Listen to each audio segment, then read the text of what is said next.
निकिता सूनबाई, मला खूप भूक लागली आहे.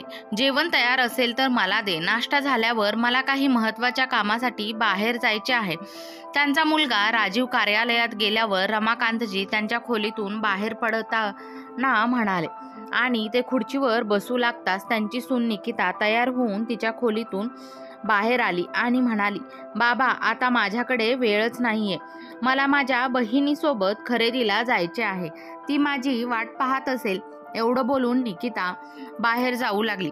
तेव्हा रमाकांतजी म्हणाले, पण सूनबाई, मला खूप भूक लागली आहे आणि जेवणानंतर मला औषध पण घ्यायची आहेत. मी अन्न खाल्लं तरच मला औषधं घेता येतील. तेव्हा निकिता जोरजोरात म्हणाली, अरे देवा, एकदा सांगितलं तरी तुम्हाला ऐकू येत नाही का? मी तुम्हाला सांगितलं आहे, मी तासाभरात परत येईन. खूप भूक लागली असेल तर स्वतःसाठी चहा बनवा आणि प्या. पण आता माझे जाणे माझ्यासाठी महत्त्वाचे आहे. रमाकांतजी अजून काही बोलायच्या आधीच निकिता बाहेर आली. तिची स्कूटर चालू करून ती निघून गेली. रमाकांतजी आश्चर्याने आपल्या सुनेकडे बघतच राहिले. दुसरा पर्याय त्यांच्याकडे नव्हताच. म्हणून रमाकांतजी स्वयंपाकघरात गेले आणि त्यांनी एक कप चहा बनवला. त्यासोबत एक ब्रेडचा तुकडा खाऊन त्यांनी भूक भागवली. पण खूप उशीर झाला होता. आता भुकेने रमाकांतजी यांची वाईट अवस्था झाली होती. आपल्या खोलीत बसून त्यांची नजर टेबलावर ठेवलेल्या त्यांच्या बायकोच्या फोटोकडे गेली. अचानक भूतकाळातील आठवणींनी त्यांच्या मनात कहर निर्माण करायला सुरुवात केली. जोपर्यंत त्यांची पत्नी कमलाजी त्यांच्यासोबत होत्या तोपर्यंत त्यांचा मुलगा आणि सून दोघेही त्यांच्याशी चांगले वागत होते. स्वतःला वाटेल ते करणं तर खूप दूरची गोष्ट होती. सून सासऱ्यांशी कधी मोठ्या आवाजात बोलली पण नव्हती. रमाकांतजी बाहेरची सर्व कामे सांभाळत असत आणि कमलाजी घरातील प्रत्येक कामाची काळजी घेत असत. सासू पण सासूचा खूप आदर करायची का करणार नाही. शेवटी सासू असताना तिला घरची कामं करावी लागतच नव्हती. तिला मोफतमध्ये दासी भेटली होती. पण बदल हा निसर्गाचा नियम आहे. वेळ नेहमी सारखी राहत नसते. हळूहळू कमलाजी यांची तब्येत बिघडू लागली. जेव्हा त्यांची डॉक्टरांनी तपासणी केली तेव्हा त्यांना चाचणीत समोर आलेले सत्य कळाल्यावर रमाकांतजींचे मन दुखावले. डॉक्टरांनी सांगितले त्यांच्या पत्नीला कॅन्सर आहे. पण रमाकांतजींना त्यांची पत्नी गमावण्याची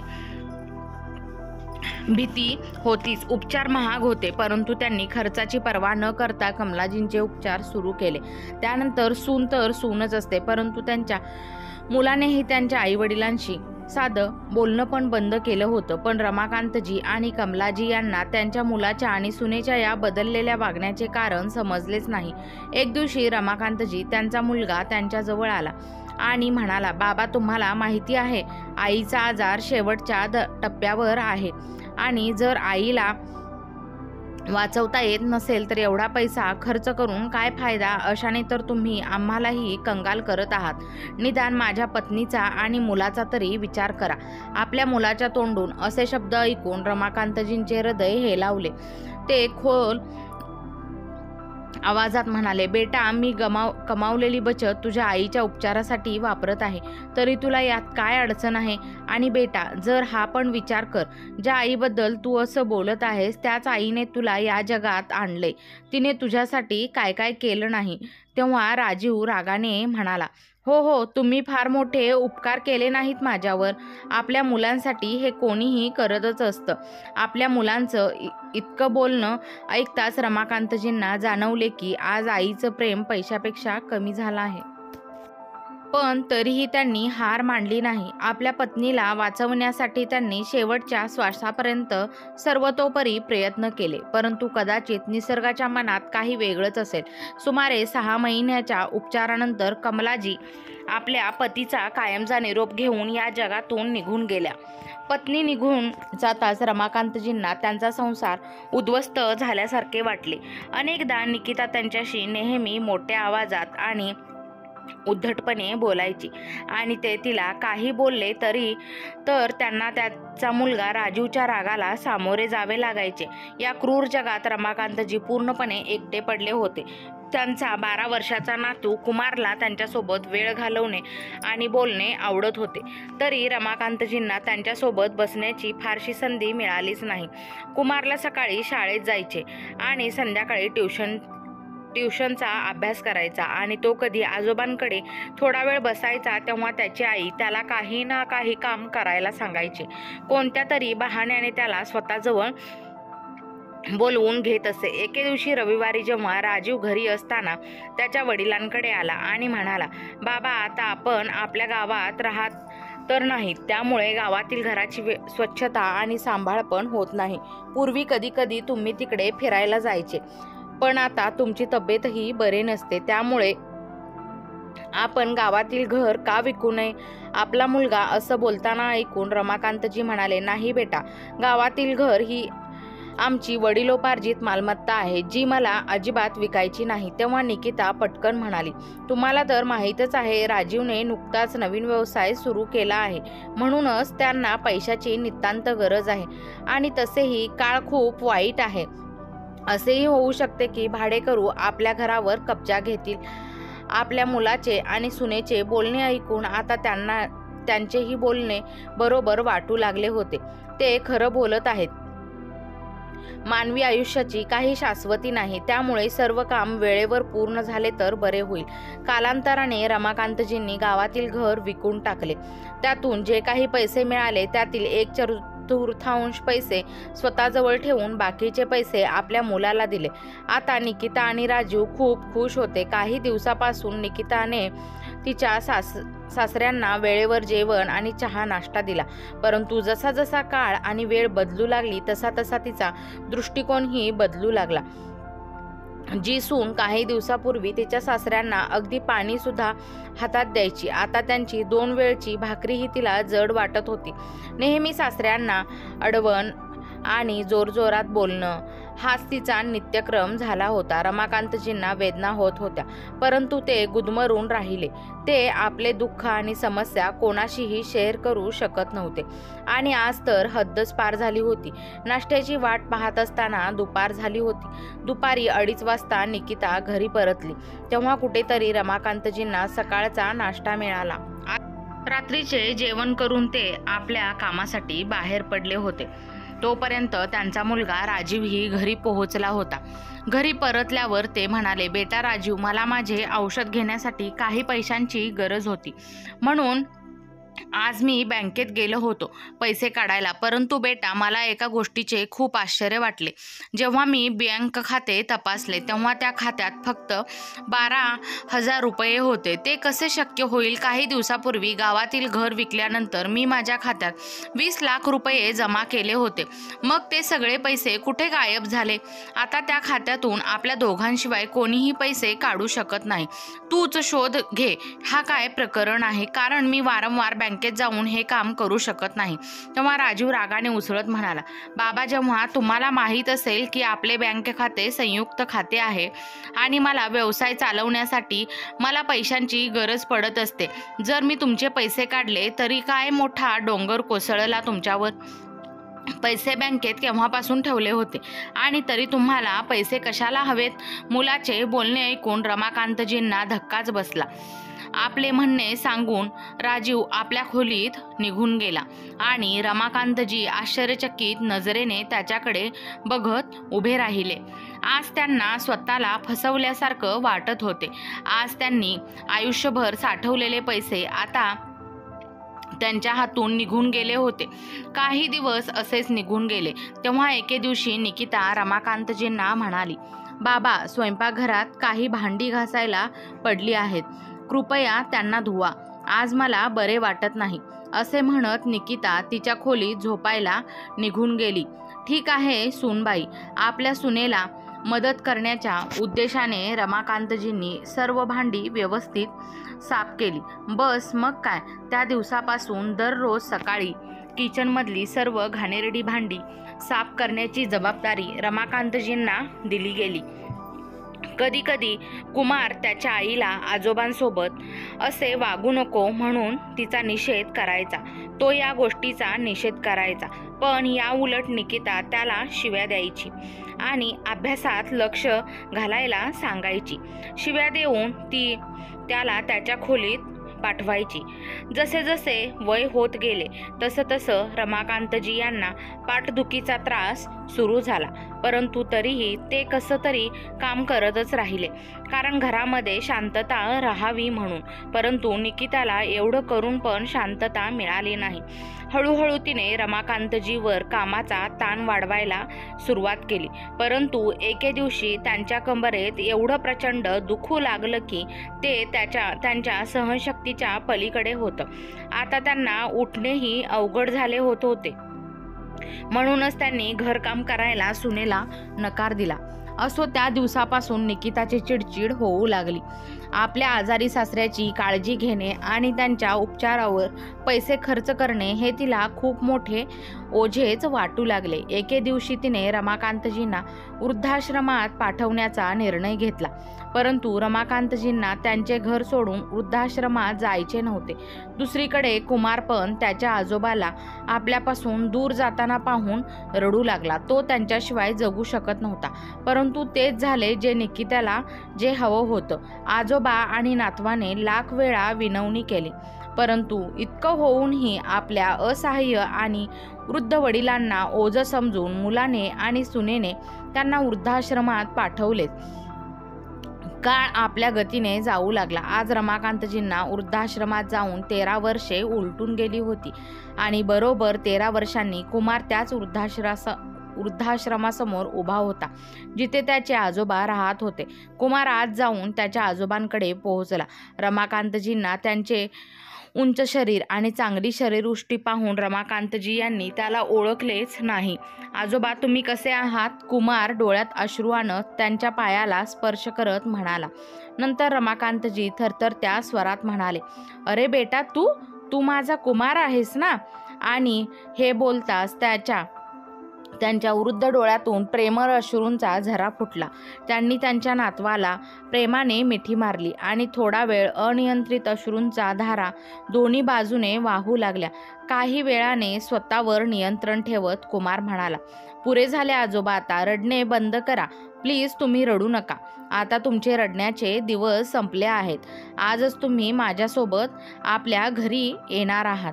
हे ऐकून रमाकांतजी म्हणाले, काय बोलत आहेस बेटा? कसले घर? काही वर्षापूर्वी मला त्या घरातून अपमानित करून हाकलून दिले होते. आता हे वृद्धाश्रमच माझं घर आहे आणि मला इथे राहायची आता सवय झाली आहे. प्रत्येक क्षणी तुला पाहण्याचं मन होत होतं. आता तुझ्यासोबत भेटलोही. आता यमराज जरी मला न्यायला आला तरी मला त्याचा राग नाही. पण मला कसे होऊ शकते आजोबा? मला तुमची आठवण येणार नाही. ज्यावेळी तुम्हाला या वृद्धाश्रमात पाठवले तेव्हा मी खूप लहान होतो. मी खूप रडलो होतो. मी आईबाबांना समजावण्याचा खूप प्रयत्न त्यांनी तुम्हाला घरी आणावे, परंतु त्यांनी माझे काहीच ऐकले नाही. त्यानंतर 12वीची परीक्षा पास झाल्यावर आई वडिलांनी मला परदेशात पाठवले होते आणि परदेशात गेल्यावर मी मध्यंतरी कधीच घरी आलो नाही. माझे शिक्षण पूर्ण केल्यावर मी नोकरी करू लागलो आणि तुम्हालाही माहिती आहे का, तुमचा नातू परदेशातून भरपूर पैसा कमावून परत आला आहे. आई बाबांनी मला खूप मिस केलं, परंतु मी ते सर्व अजून नाही विसरलो जे त्यांनी तुमच्यासोबत केलं.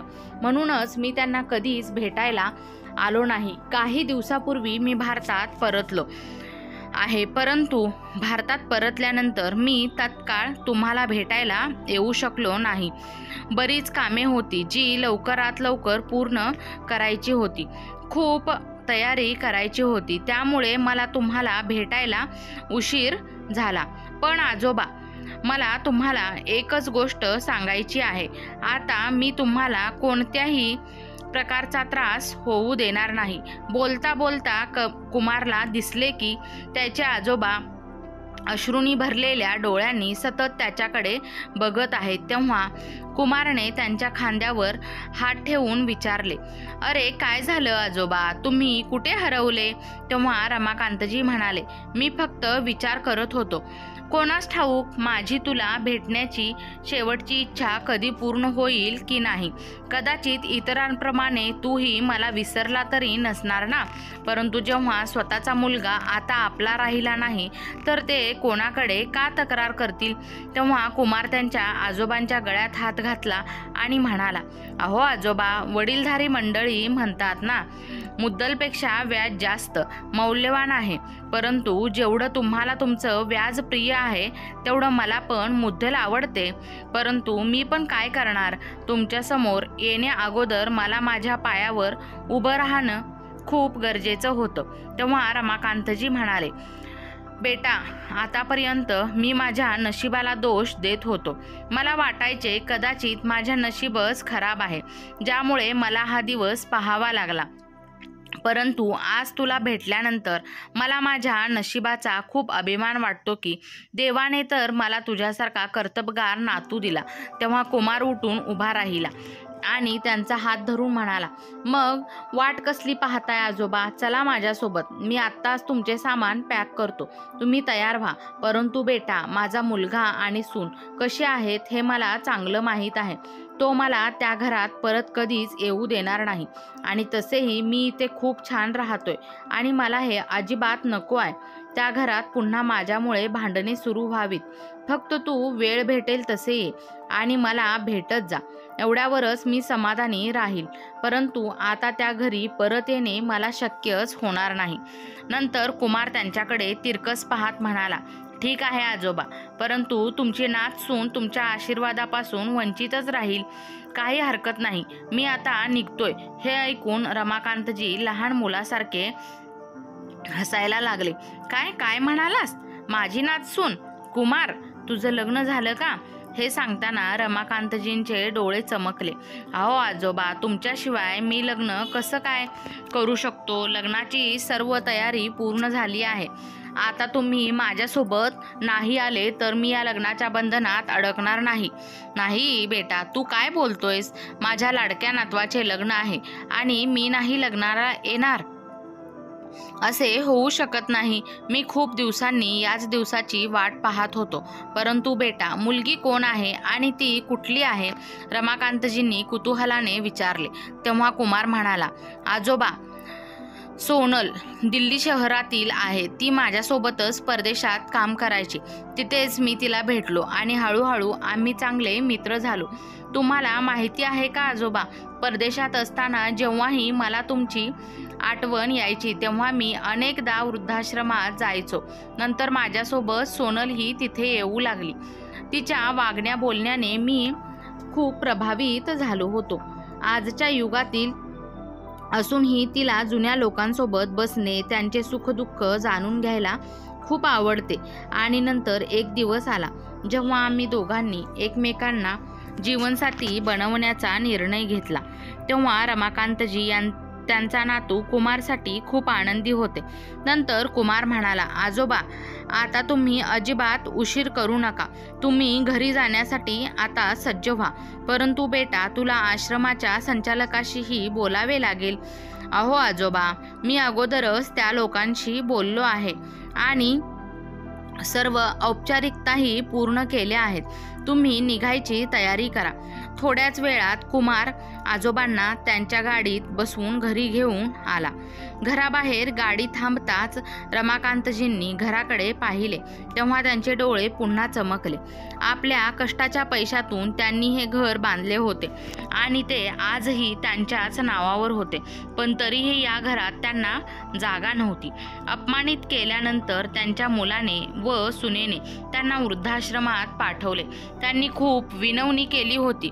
ते याच घरात राहण्याची भीक मागत होते, परंतु त्यांची सून कोणत्याही परिस्थितीत हे स्वीकारायला तयारच नव्हती आणि शेवटी त्यांच्याच मुलाने त्यांना दगा दिला होता. नंतर तो बिचारा वृद्ध बाप थोडा वेळ घराच्या बाहेर उभा राहून घराकडे एकटक पाहत होते. त्यांना आत आता आणखीन कोणाची अपेक्षा नव्हतीच. तेवढ्यात कुमारने दारावरची बेल वाजवली. तेव्हा त्याची आई निकिताने दरवाजा उघडला. दार उघडताच ती त्याला प्रेमळपणे म्हणाली, "बघ, आत्ता आला आहे नवरदेव. मला सांगून गेला होता की मी लवकरच परत येईल. इथे लग्ना अगोदरच्या सर्व विधीचा शुभ मुहूर्त निघून जात आहे आणि आमच्या मुलाचा काही पत्ताच नाही." नंतर कुमार म्हणाला, "अगं आई, काही महत्त्वाची कामं नसता तर मी कशाला गेलो असतो, परंतु ते काम करणं सर्वात महत्त्वाचं होतं." "वा, छान. आम्हाला पण जाणून घ्यायचं आहे. असं कोणतं महत्त्वाचं काम होतं तुझं, ज्यामुळे तुला लग्नाची सर्व कामे सोडून निघून जावे लागले?" त्याचवेळी कुमार समोरच्या बाजूला झाला. तेव्हा निकिताने पाहिले की तिचे सासरे रमाकांतजी दारात उभे आहेत. त्यांना पाहताच निकिताचे भान हरपले. तिचा आपल्या डोळ्यावर विश्वासच बसेना. कशी तरी तिने स्वतःवर नियंत्रण ठेवले. त्याचवेळी कुमार म्हणाला, "हो आई, मी माझ्या आजोबांना माझ्या लग्न समारंभात सहभागी होण्यासाठी घेऊन आलो आहे आणि आजपासून माझ्या लग्नापर्यंत ते आपल्यासोबत याच घरात राहतील." कुमारचे हे बोलणे ऐकून निकिता स्तब्ध झाली. निकिताला वाटत होते आपल्या मुलाला जोरात कानाखाली द्यावी, पण आता तो लहान मुलगाही राहिलेला नव्हता ज्याला शिव्या देऊन मारून बोलता येईल. आता त्यांचा मुलगा तरुण झाला होता. त्याला काहीही समजत नव्हतं. तिला कोणतंही चुकीचं पाऊल उचलून आपल्या मुलाला गमवायचं नव्हतं. त्यामुळे तिला स्वतःला शांत ठेवणेच योग्य वाटले आणि ती विचार करू लागली. आत्ता कुमारने स्वतः सांगितलं आहे की बाबा त्याचं लग्न होईपर्यंत इथेच राहतील आणि लग्न काही दिवसातच होणार आहे. याचा अर्थ असा आहे की मला त्यांना जास्त काळ सहन करावे लागणारच नाही. आणि जर विचार केला तर एक प्रकारे कुमारने त्याच्या आजोबांना घरी आणले हे चांगलेच झालं. नाहीतरी लग्नात जाती जमातीचे लोक आणि नातेवाईक जमले असते तर त्यांनी बाबांबद्दल नक्कीच आम्हाला विचारले असते.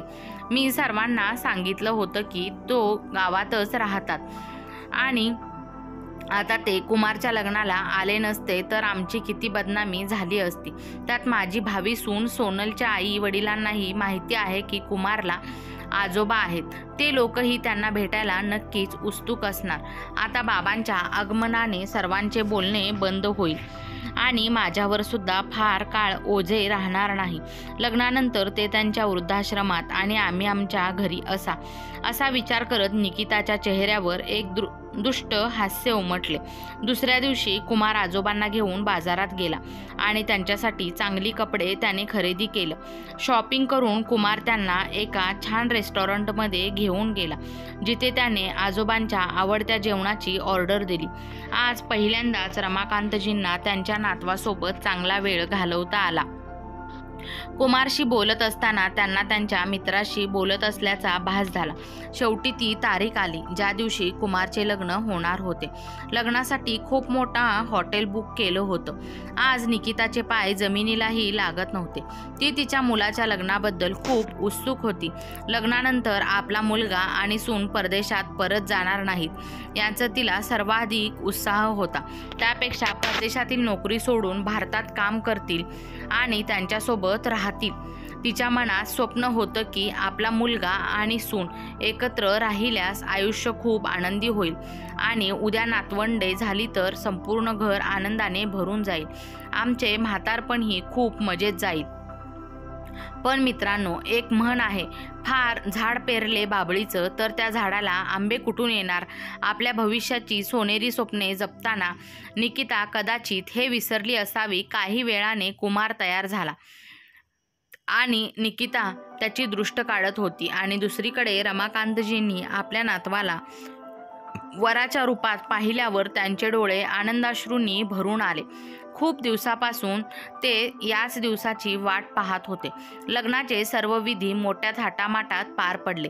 नवरदेव कुमार त्याच्या आजोबांना, आपल्या मित्रांना आणि सोनलच्या कुटुंबियांना आजोबांची ओळख करून देण्यात व्यस्त होता. प्रत्येक गोष्टीत कुमार फक्त त्याच्या आजोबांनाच महत्त्व देत होता. ही गोष्ट निकिताला अजिबात आवडली नव्हती, परंतु तिला तिच्या मुलाच्या लग्नाच्या वेळी कोणतेही नाटक करायचे नव्हते. त्यामुळे कसं तरी तिने तिचा राग गिळला. पण तिने मनात निश्चय केला होता की लग्नाचे विधी पूर्ण झाल्यावर सर्व नातेवाईक निघून गेल्यावर ती आपल्या मुलाला त्याच्या इच्छेनुसार काहीही होऊ देणार नाही. तिच्या सासऱ्यांना ती वृद्धाश्रमात पाठवणारच. जेव्हा पाठवणीची वेळ आली तेव्हा नवविवाहित जोडप्यासाठी फुलांनी सजलेली गाडी तयार होती. कुमार सर्वात अगोदर त्याच्या आजोबांना त्या गाडीत बसवले. त्यानंतर कुमार आणि त्याची पत्नी सोनल गाडीत बसले. परंतु जेव्हा कुमारचे आई वडील गाडीत बसू लागले तेव्हा कुमार म्हणाला, "अगं आई, या गाडीत तुझ्यासाठी जागा नसेल, तू दुसऱ्या गाडीत ये." हे ऐकून निकिताच्या मनाला फार वाईट विचार येऊ लागले. तिच्या चेहऱ्यावर मस्तर स्पष्ट दिसत होता. परंतु जेव्हा तिने तिच्या आजूबाजूला पाहिले तेव्हा त्यांचे सर्व नातेवाईक तिच्याकडेच बघत होते. मंद हसत ती आपल्या पतीला घेऊन दुसऱ्या गाडीत बसली. घरी गेल्यानंतर तिला वधूवरांच्या स्वागताची तयारी करायची होती. त्यामुळे निकिताने ड्रायव्हरला त्यांना लवकर घरी सोडायला सांगितले होते. संपूर्ण वाटेत ती मनातून खूप उत्साहित होती आणि विचार करत होती की आज कुमार आणि सोनलचे घरी मोठ्या थाटामाटात स्वागत होईल. परंतु मी कुमारच्या आजोबांना माझ्या घराचा उंबरठा ओलांडूही देणार नाही. मी त्यांना बाहेरूनच वृद्धाश्रमात पाठवी. काही वेळाने निकिता तिच्या पती राजूसोबत घरी पोहोचली. तेव्हा तिने पाहिले की वधूवराची गाडी अजूनही घरी आलीच नाही. निकिताने सुटकेचा निश्वास सोडला. ती विचार केला, चला चांगलं झालं, मुलांच्या स्वागतासाठी तयारी करायला थोडा वेळ तरी मिळेल. मोठ्या उत्साहाने धावतच तिने सर्व तयारी केली. तिने तांदूळ भरलेला कलश दारात ठेवला आणि टिळक आणि आरतीसाठी सजवलेले ताट आणले. आतुरतेने आपल्या मुलाची वाट पाहत ती दारात उभी राहिली. पाहता पाहता खूप वेळ निघून गेला होता, परंतु मुलगा आणि सुनेचा काहीच पत्ता नव्हता. त्यांची वाट पाहून जेव्हा निकिता कंटाळली तेव्हा ती राजीवला म्हणाली, "अहो, जरा बघता का तुमचा मुलगा कुठे राहिला आहे? तू काळजी करू नकोस, मी फोन करून विचारतो." असे म्हणत राजीवने कुमारला कॉल केला, परंतु कुमारने फोन उचललाच नाही. आता मुलगा आणि सुनेची वाट पाहून राजीव आणि निकिताचे डोळे पाणावले होते, परंतु कोणीच आले नाही. निकिताने कुमारला पुन्हा एकदा फोन केला. त्यावेळी त्याने फोन उचलला. कुमारचा आवाज ऐकताच निकिता म्हणाली, "हॅलो बेटा, शेवटी तुम्ही लोक कुठे आहात? तुम्हाला यायला इकडे वेळ आहे का? वेळ लागतोय. इकडे मी आणि तुझे वडील खूप वेळापासून तुझी वाट पाहत आहोत. किती वेळापासून मी घराच्या दारात तुमच्या स्वागतासाठी उभी आहे. आई, खरं म्हणजे अगोदरच आम्ही एका वृद्धाश्रमात गेलो होतो. तिकडे आम्हाला बराच वेळ लागला." आपल्या मुलाचे बोलणे ऐकून निकिताचा चेहरा उजळला आणि ती हसत म्हणाली, "बेटा, तू हे खूप चांगले केलं आहे. तुझ्या आजोबांना वृद्धाश्रमामध्ये सोडून आला आहेस." "नाही नाही आई, कदाचित तुझा गैरसमज झाला आहे. खरं तर आजोबांचे काही सामान आम्हाला तिथून घ्यायचे होते आणि आजोबांना त्यांच्या काही मित्रांशीही आमची ओळख करून द्यायची होती. म्हणूनच त्यांनी आम्हाला आधी वृद्धाश्रमात जायला सांगितले. तिथल्या सर्व वडीलधाऱ्यांनी आम्हाला खूप आशीर्वाद दिले आणि सर्वांना भेटायला आम्हालाही खूप वेळ लागला. बरं आई, आता इथून थेट आम्ही आजोबांच्या घरी जाणार आहोत." हे ऐकून निकिताच्या पायाखालची जमीनच सरकली. "काय? आजोबांचे घर? म्हणजे तुला काय म्हणायचं आहे? म्हणजे आई, मी याच शहरात माझ्या आजोबांच्या नावावर एक घर घेतले आहे. आता आम्ही आजोबांकडेच राहू. आणि राहिली गोष्ट स्वागताची, तर त्यासाठी तुला कोणत्याही प्रकारचा त्रासाला सामोरे जाण्याची गरज नाही. मी अगोदरच सर्व तयारी केली होती.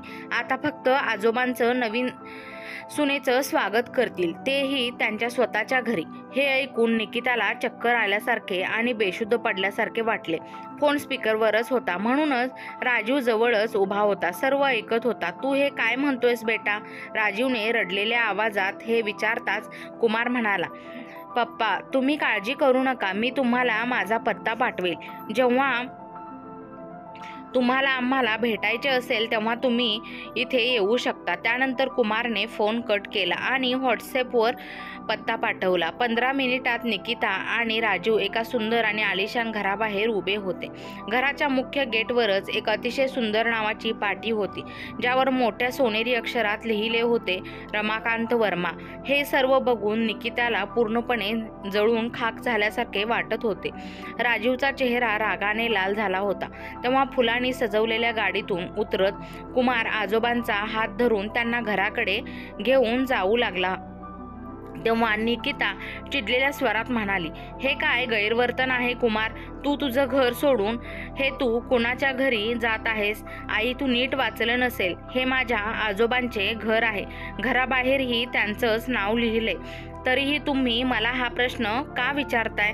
असो, आज तुझे आजोबा तुझ्यासोबत सर्वस्व झाले आहेत का? आणि आमचे काय? तू आमच्याबद्दल काही विचार केला नाहीस का? आम्ही तुझे आई वडील आहोत, ज्यांनी तुला जन्म दिला, तुझे पालनपोषण केले, तुला शिक्षण दिले आणि तुला इतकं मोठं केलं की आज तू इथपर्यंत पोहोचला आहेस. आम्हाला सोडून जाण्याआधी तू एकदाही विचार केला नाहीस आमचं कसं होईल? आम्ही तुझ्याशिवाय कसे जगतोय? तू इतका स्वार्थी कसा होऊ शकतोस? बेटा, वडिलांनी कुमारला विचारलं. तर कुमार म्हणाला, का पप्पा? आजोबा तुमचे जन्मदाते नाहीत का? ज्याने तुमच्या सर्व गरजा कठोर परिश्रम आणि घाम गाळून पूर्ण केल्या नाहीत का? ज्यांनी तुम्हाला वाढवले, शिकवले, समाजात उभे केले, राहण्यास सक्षम केले, पण तुम्ही त्यांच्याशी बरोबर केले का? अरे, तुम्ही त्यांच्या डोक्यावरून छप्पर काढून घेतले आहे. त्यांनी आपल्या मेहनतीने बांधलेल्या घरातून तुम्ही त्यांना हाकलून दिले. त्यांचा एवढा मोठा विश्वासघात करण्याआधी तुम्ही काहीच विचार का केला नाही? किती मोठे हृदय आहे माझ्या आजोबांचे, ज्यांनी तुम्हा दोघांना ते खालीच करायला लावले नाही. तुम्हा दोघांजवळ आजोबांनी बांधलेले घर आहे, तिथे तुम्ही आरामात राहा, पण यानंतर माझ्याकडून अपेक्षा ठेवू नका. मी तुमच्यासोबत राहीन. आजोबा आमच्या स्वागतासाठी आरतीचे ताट घेऊन उभे आहेत. तुम्हाला यायचे असेल तर थोडा वेळ येऊ शकतात. असं म्हणत कुमार त्याच्या पत्नीचा हात धरत दारापाशी पोहोचला. तेव्हा रमाकांतजींनी दोघांनाही तिलक लावून त्यांचे स्वागत करायला सुरुवात केली. त्यांच्या नातवासाठी आणि नातसुनेसाठी मनातून असंख्य प्रार्थना निघत होत्या. आरती झाल्यावर त्यांनी दोन्ही हात कुमार आणि सोनलच्या डोक्यावर ठेवून त्यांना आशीर्वाद दिले. तर दुसरीकडे त्यांच्या सुनेसमोर त्यांच्या मुलाच्या तोंडून हे शब्द ऐकून निकिता आणि राजीव शरमेने जमिनीत गाडले जात होते. भूतकाळातील सर्व गोष्टी त्यांच्या मनात घुमू लागल्या. आज त्याचीच कर्मे त्यांच्यासमोर उभी होती.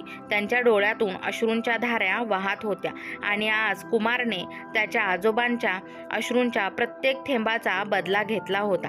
मित्रांनो, तुम्हाला आजची कथा आवडली असल्यास चॅनलला लाईक, शेअर, सबस्क्राईब नक्की करा. कथा पूर्ण ऐकल्या